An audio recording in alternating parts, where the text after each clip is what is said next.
Guardians, it's here. Weapon Tuning 2.0, Destiny 2.0, Year 2 Destiny, it's here, it's here, it's here, finally.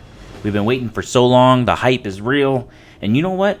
I'm going through a little bit of withdrawal already. I mean, I'm downloading it right now. I'm at 89%, and I've been at 89% for the last 15, 20 minutes, and I gotta say, it's driving me crazy. I'm in a hotel right now. By the time you see this, I'll be at home, and I might still be at 89%, but that's okay if I'm at home because I can just finish up the download. By the way, the gameplay in the background. This is a flawless run on Twilight Gap using the Messenger, Icebreaker, and the BTRD 345. My go-to class. Speaking of my go-to class, pretty much 2/3 of this class is being nerfed.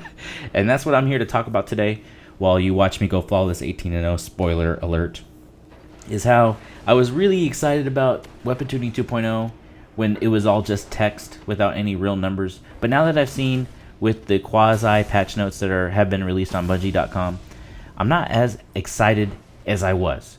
And, well, for starters, let's not start off this video negatively. I mean, we could start off positive. For example, cinematics can now be skipped. Yes! How awesome is that? I've been waiting for that for a while. There's so many times I've been doing, like, the daily story, and I'll just end up in some kind of dumb cinematic that I'm just going to have to wait, and I got to do it 3 times because I got 3 characters, you know, but some other positive things. The big one from the Crucible, and this, you've run into this guy before, I'm sure. It's that red bar guy.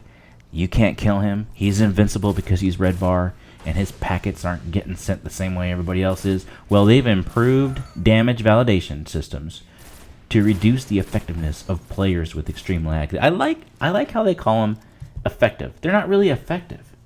They're just, you just can't kill them. But, you know, aside from that, the Crucible is also going to be improving with the kill feed. So you look in the kill feed right now, so some guy meleeed another guy. Okay, whoop-de-doo. But the new kill feed, like when there's a super, instead of having that little flame explosion symbol, it's going to actually tell you what it is. And if I shoot somebody in the head, there'll be a headshot indicator. So that's awesome. It'll help people understand just a little bit more how they died. I mean, I guess it's kind of obvious how they died. So, whatever. That's kind of a cosmetic thing. But another positive, and at first when I read this, I got to be honest, I got some reading comprehension issues. I thought it was a negative, and then I just started reading it closer and closer, and I was, okay.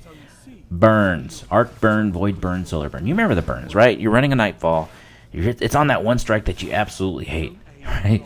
But, oh god, this strike is so difficult. But at least they have void burn, right? And with void burn, you can run with your Void Walker, Warlock, wearing your Obsidian Mine, spamming Nova Bombs left and right, and it makes it so much easier. Yeah, occasionally you'll run into an ogre, like Fogoth or something, and it's like, oh god, gotta watch out for his Eye Blast, because that's Void, and it's a Void Burn. Well, guess what? So the damage to the player is only 2 times with Void Burn instead of the 3, but damage to the combatant, like Fogoth, that's unchanged. That's still at 3. That's going to make it a lot easier. So you still get your burn, which is so much fun to do.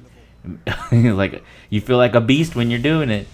But you don't have to worry so much about Fogoth eye blasting you for like a millisecond and insta-killing you. You know what I mean? So that's a great positive. Let's move on to the negatives. And I'm going to talk about pulse rifles, because that's what I have in my hand right now.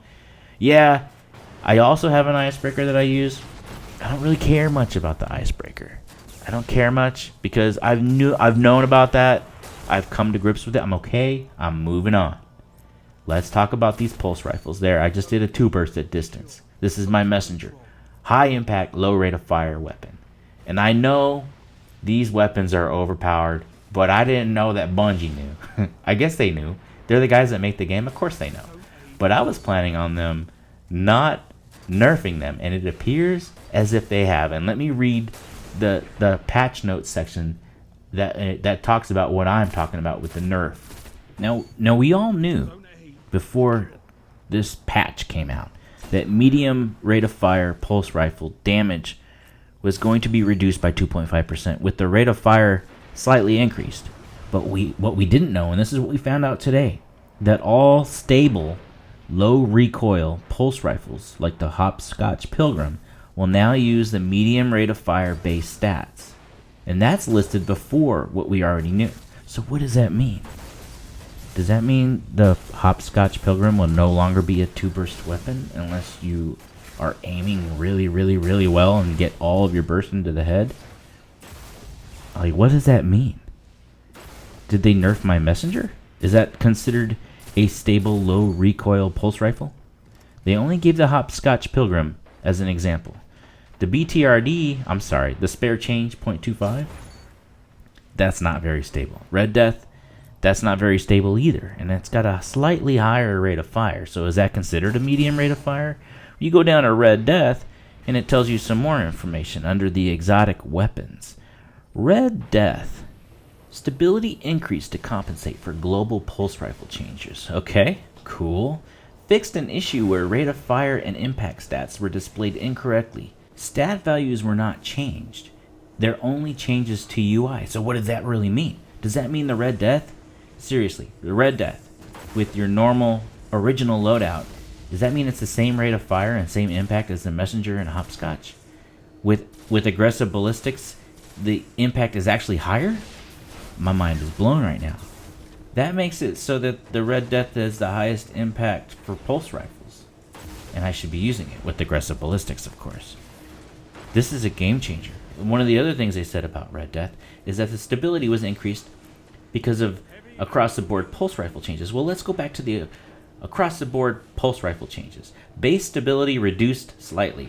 Landing consistent precision shots requires more weapon control. That's just unfair. That is so unfair.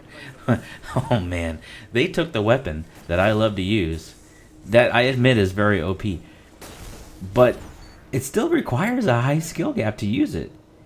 It's not that it's OP, it's just that the person who's using it is OP. Okay, now I'm just talking myself up. But they're reducing the stability. Oh god. This is the negative I'm talking about.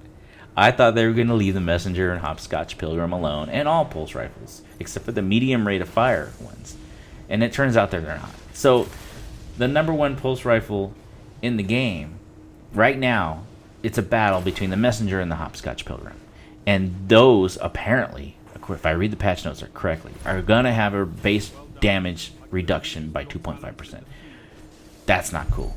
Well, I mean, it's cool for everybody else that's fighting against me, but it's not cool for me, and I'm not happy about it. But hey, look, we're at the end of the video. 20k to 4k, unbroken, 18-0. I was rolling solo, I swear. I guess matchmaking just took a break, maybe. But that's all the time I have for today. I hope you enjoyed the video. Thank you for watching. Please leave a comment in the comment section below, and I'll see you next time. Adios.